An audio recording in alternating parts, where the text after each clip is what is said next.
Ito na ngayon ang Quezon Avenue. Ito po yung 6.1 kilometer major thoroughfare dito sa Metro Manila. Ito ay pinangalan after President Manuel Luis Quezon, ang second president ng Philippines. Ang avenue ay magsisimula sa Quezon Memorial Circle at dadaan hanggang sa may Welcome Rotonda near sa boundary ng Quezon City and Manila. Marami na mga pagbabago dito tulad nitong underpass, bagong pintura na, at footbridge, wala na mga vendors. At higit sa lahat itong bagong station para sa Metro Manila Subway, Quezon Avenue Station. Malaki na rin yung progress. Itong transformation ng Quezon Avenue Station para sa MRT Line 3. Kitang-kita mo dito yung exterior niya, bagong pintura na. Umaga. Dito na tayo ngayon sa Quezon Avenue. At ito yung update natin ngayon dito guys sa Quezon Corner EDSA. May bagong pintura na yung underpass. Oh. Maganda na tingnan.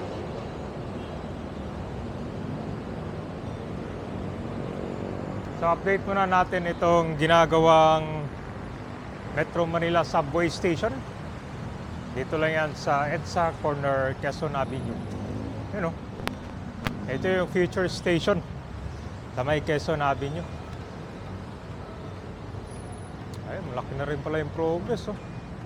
Ito guys, nananatanaw mo lang pag gumakit ka ng sa footbridge. Wow.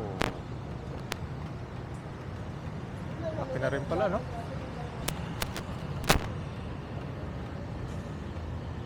Malalim na rin siya.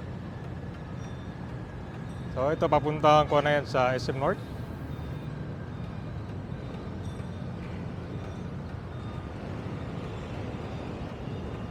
Ganyan kapulido pala to.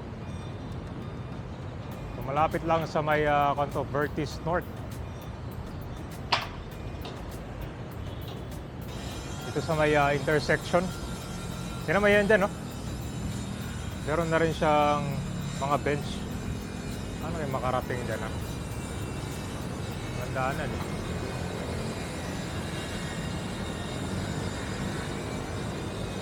Wala rin pa.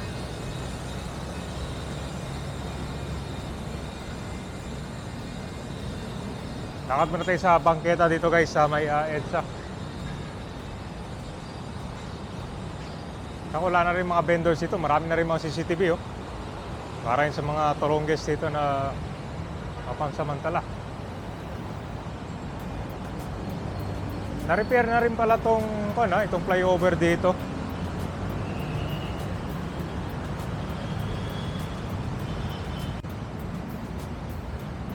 Ito yung papuntang Sentries Point.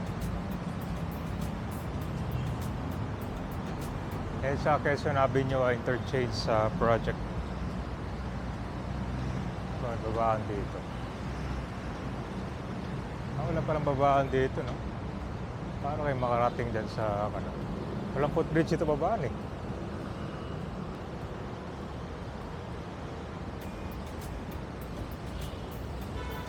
Maganda rin pala dito, no? Ay, naayos pala. Meron na ring bicycle ramp, oh. Mahirap nga naman na magpuan dito.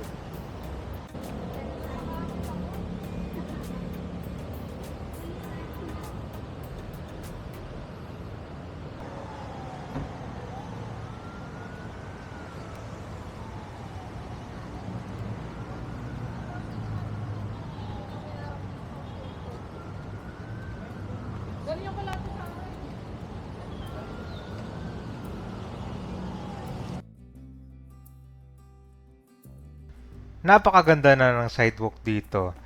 Itong landscape niya na improve na. Tapos mapapansin mo itong MRT Quezon Avenue Station. Tapos yung future Metro Manila Subway ay walking distance. So hindi siya feasible siguro na magkakaroon ng common station dito or parang interlink. So maglalakad kayo simula dito sa Sentries papunta dito sa subway. Tatawid kayo sa Quezon Avenue.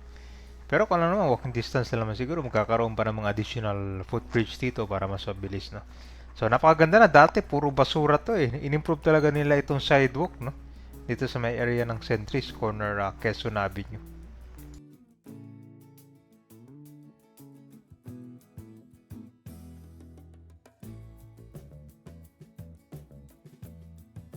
Napakaganda nitong interlocking concrete pavers. Ang sahig ay gawa sa mga zigzag o wave pattern pavers, no?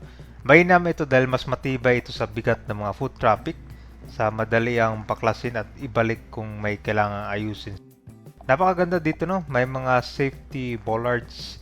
Ang mga sementadong poste na to sa gilid ay nagsisilbing protection upang hindi makapasok mga sasakyan sa pedestrian area.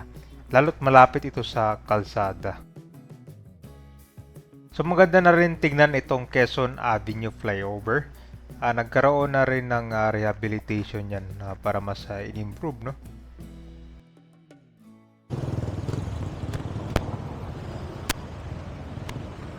Linis na rin tignan. Mapapansin mo rin itong Quezon Avenue MRT Station. Yung exterior niya, bagong pintura na. So ito po yung government efforts para mapanatili itong masabilis, safety, at syempre mas ma-improve itong commuting experience, no, ng mga daily commuters. Tingnan mo, ang ganda ng labas, oh.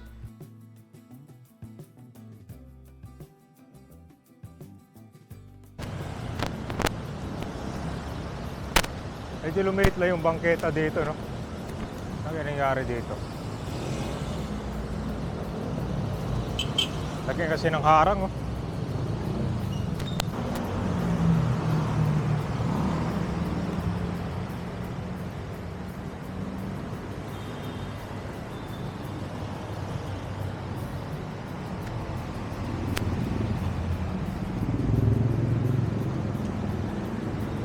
Tignan mo guys, ang ganda na ng Quezon Ave.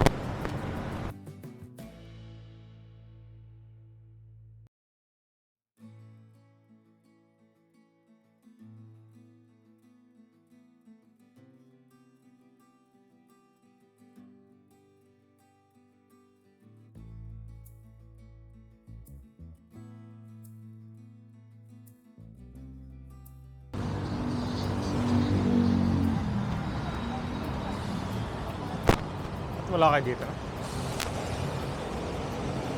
Meron namang EDSA bus carousel.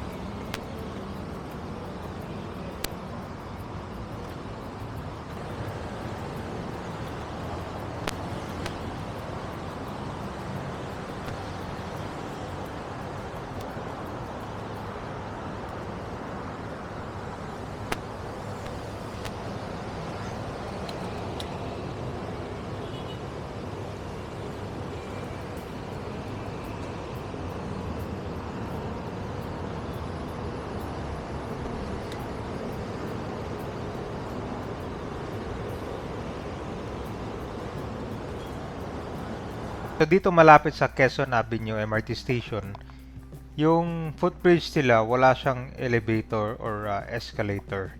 Pero abangan natin kung magkakaroon din ba dito, no? Kasi dun sa MRT Quezon Avenue, sinisimula na yung pag-improve, di ba? Yung labas pa lang, exterior, mga facilities, inaayos na rin.